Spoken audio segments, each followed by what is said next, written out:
सभी साथियों का स्वागत है हमारे YouTube channel long walk GK में।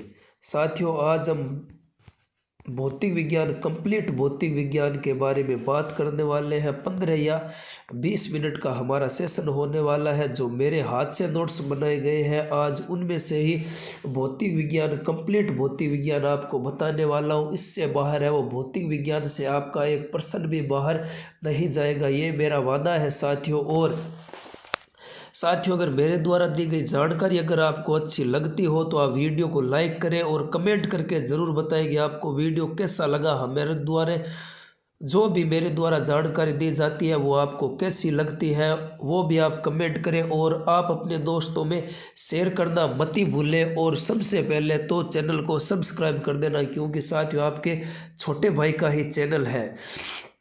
साथियों, आज थोड़ी बोलने में दिक्कत हो रही है क्योंकि अभी जुकाम भी लगी हुई है, इसलिए साथियों थोड़ा मैनेज करना मेरे साथ में। साथियों, बढ़ते हैं हमारे सेशन के ऊपर।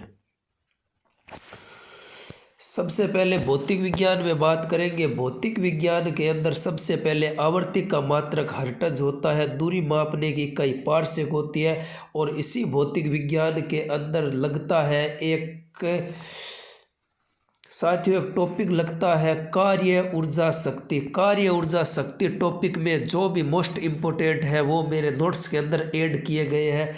सबसे पहले बढ़ते हैं कार्य ऊर्जा शक्ति के टॉपिक के ऊपर। कार्य का मात्रक जूल होता है और ऊर्जा का मात्रक जूल होता है। गतिज ऊर्जा किसे कहा जाता है? किसी वस्तु में उसकी गति के कारण जो कार्य करने की क्षमता उत्पन्न होती है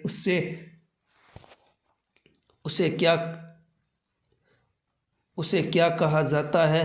उसे कहा जाता है गतिज ऊर्जा कहा जाता है। गतिज ऊर्जा किसे कहा जाता है? किसी वस्तु में उसकी गति के कारण जो कार्य करने की क्षमता उत्पन्न होती है उसे गतिज ऊर्जा कहा जाता है। अब बढ़ते हैं स्थितिज ऊर्जा पर। स्थितिज ऊर्जा किसे कहा जाता है?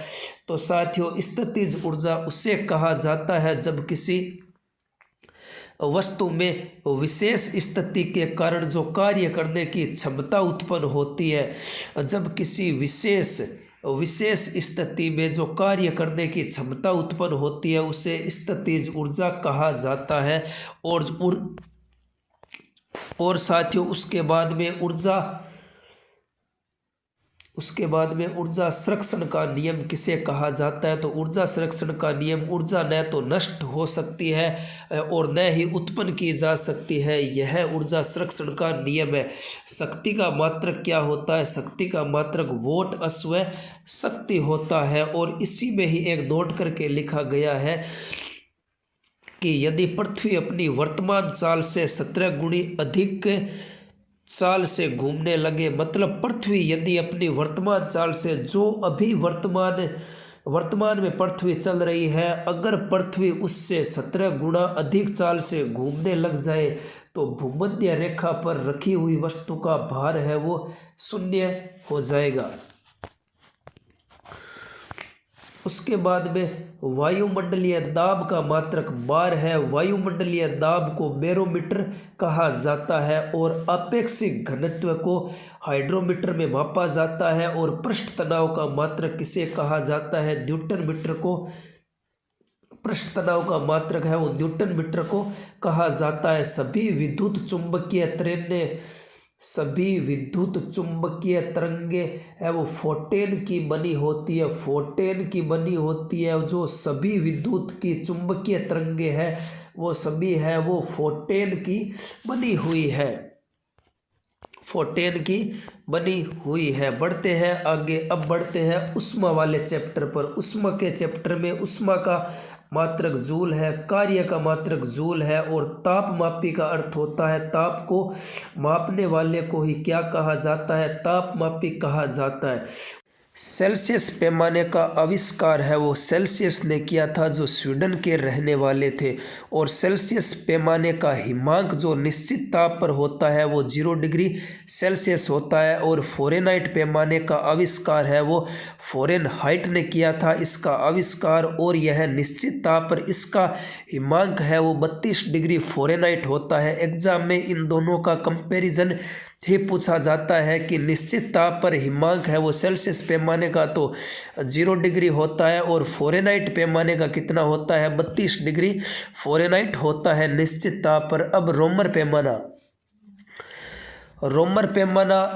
पैमाना याद रखो तो रख लेना, वरना यह केल्विन पैमाना है, ये आपको याद रखना है।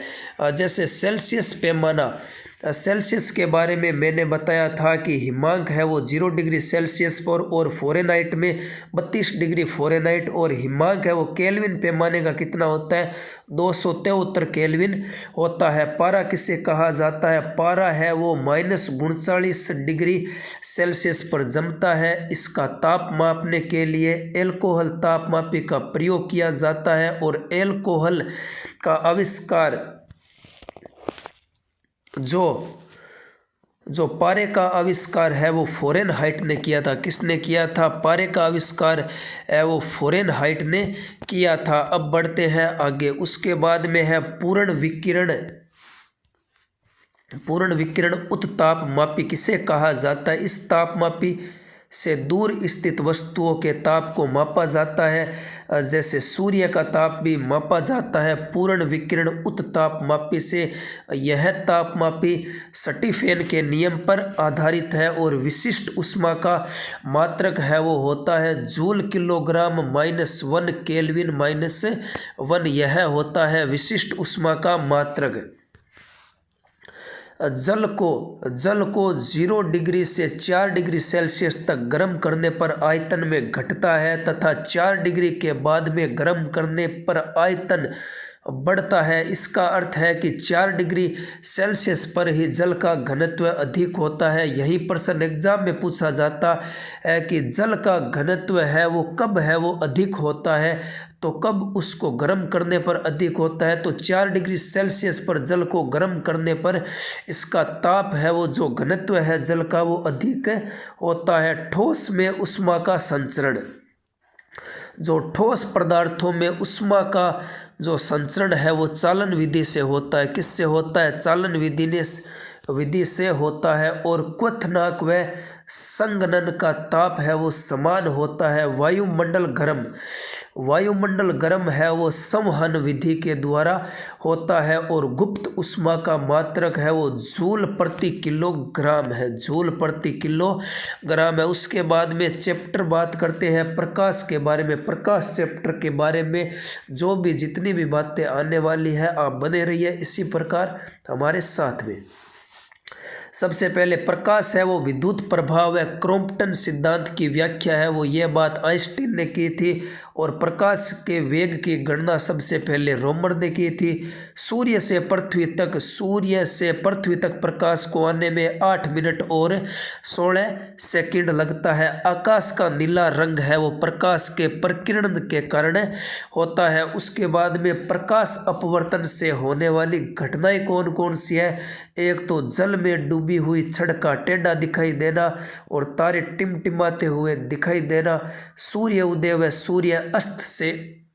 सूर्य उदय से पहले व सूर्यास्त के बाद सूर्य का दिखाई देना और पानी से भरे किसी पात्र में रखा सिक्का है वो ऊपर उठा दिखाई देना और जल के अंदर पड़ी मछली है वो वास्तविक गहराई से थोड़ी ऊपर उठी हुई प्रतीत होना और प्रकाश। और उसके बाद में पूर्ण आंतरिक परावर्तन के उदाहरण कौन कौन से हैं? हीरे का चमकना, रेगिस्तान में मरीचिका का बनना और जल में पड़ी परख नली का चमकना और कांच में आई दरार का चमकना।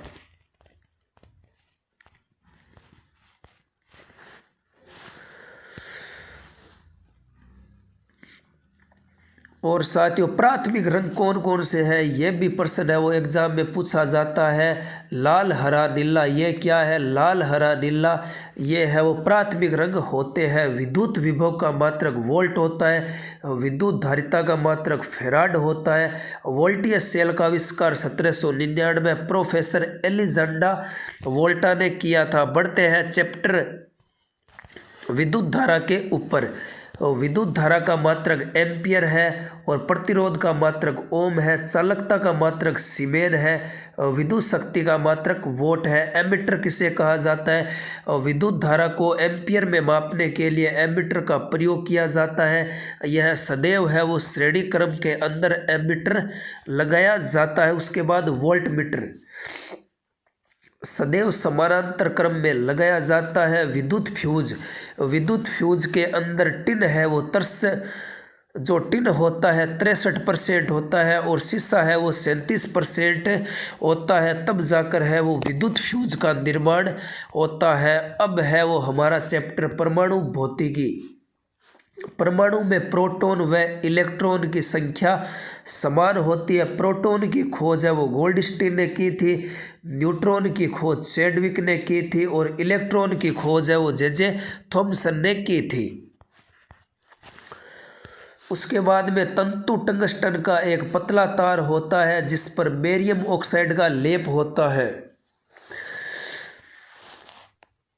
जो तंतु होता है वो टंगस्टन का एक पतला तार होता है जिस पर बेरियम ऑक्साइड का लेप होता है। प्लेट धारा होती है वह ओम के नियम का पालन न करके चाइल्ड लेगुमर के नियम का पालन करती है। और ट्रायोड वल्ब का निर्माण कब किया जाता है? 1907 में लीडी फॉरेस्ट ने किया था।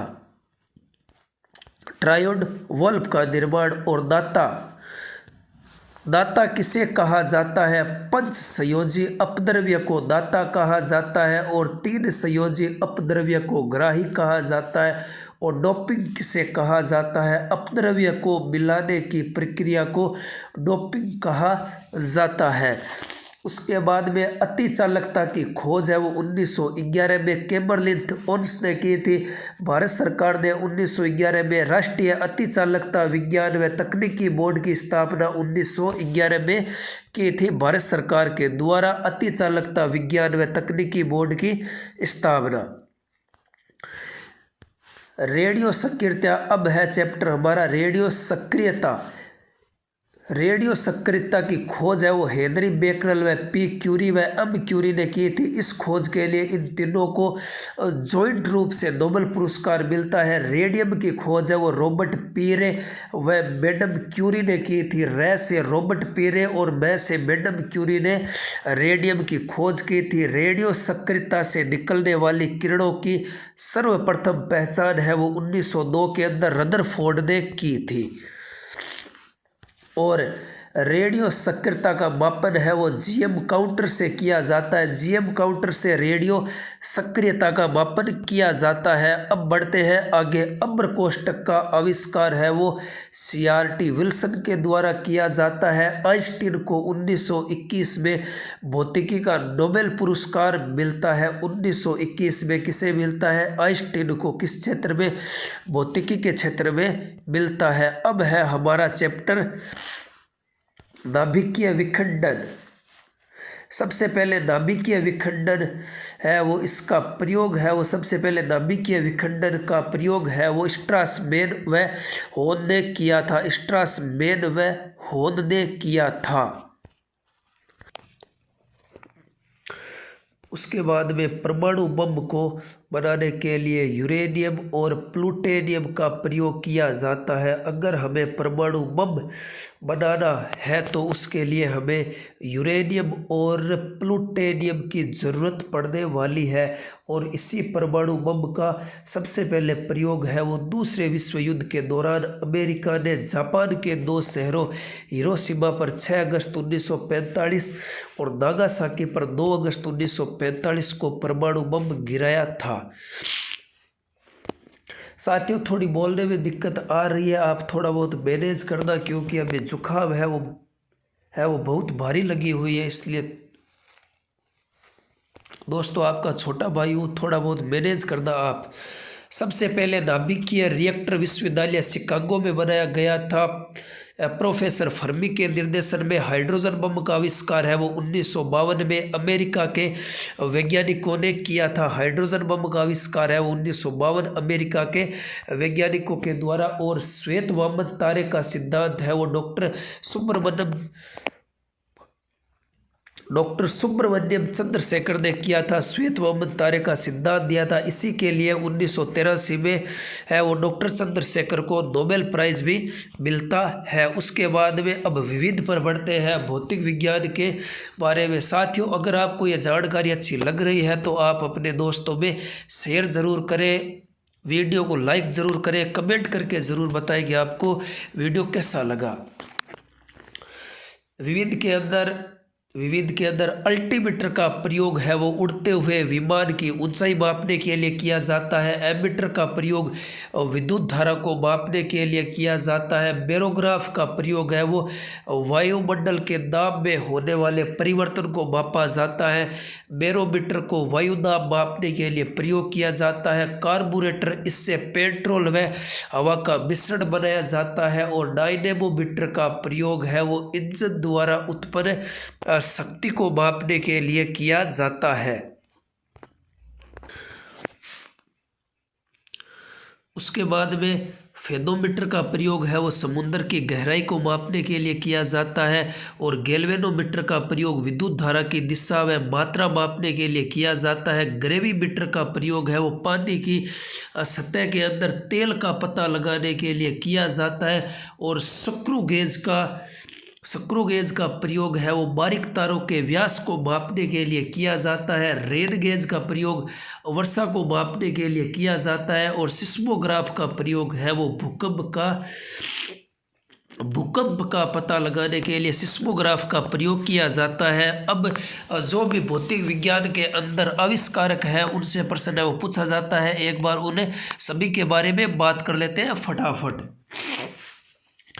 बैरोमीटर का आविष्कार है वो टोरसेली ने किया था। क्रेस्कोग्राफ का आविष्कार है वो जेसी बोस ने किया था। कार्बन का आविष्कार है वो रोल्फ वेजवुड ने किया था। कार्बोरेटर का जो आविष्कार है वो जी डेमलर ने किया था। डायनेमो का आविष्कार है वो माइकल फेराडे ने।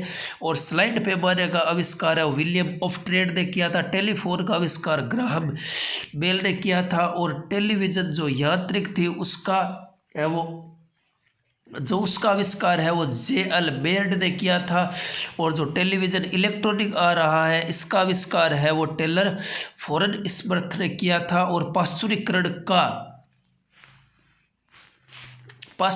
का आविष्कार है वो लुई पाश्चर ने। और रिवॉल्वर जो बंदूक का आविष्कार है वो सैमुअल कोल्ट ने किया था। जेट इंजन का आविष्कार है वो फ्रैंक हिटल ने किया था। और सौरमंडल का आविष्कार कोपरनिकस ने। और ग्रहों की खोज है वो केपलर ने की थी। और ट्रांसफार्मर का आविष्कार है वो माइकल फेराडे ने किया था। पनडुब्बी का आविष्कार है वो डेविड बुस्नेल ने किया था। मानचित्र का आविष्कार है वो सुमेरियनों के द्वारा किया जाता है। और माइक्रोफोन का आविष्कार है वो ग्राहम बेल ने किया था। साथियों, आपको आज की जानकारी कैसे लगी कमेंट करके ज़रूर बताना। थोड़ा बहुत बोलने में दिक्कत आ सकती है क्योंकि साथियों आज है वो जुकाम लगी हुई है, बुखार भी है सुबह से। और सोचा कि आपके लिए जो भौतिक विज्ञान है जिसमें से प्रश्न है वो अक्सर है वो पूछे जाते हैं एग्ज़ाम के अंदर, क्यों ना इस पूरी भौतिक विज्ञान जो मेरे पास में नोट्स है उन नोट्स से आपको पढ़ाया जाए। तो साथियों, ये थी हमारी आज की जानकारी आपको कैसी लगी चैनल को सब्सक्राइब तो कर देना क्योंकि आपके छोटे भाई का ही चैनल है। और बताना कमेंट करके वीडियो आपको कैसा लगा। तब तक के लिए जय हिंद जय भारत। मिलते हैं कुछ नए टॉपिक के साथ में, और भी नई बातें करेंगे। नया दिन होगा, नई बातें होगी। मिलते हैं नए वीडियो के अंदर।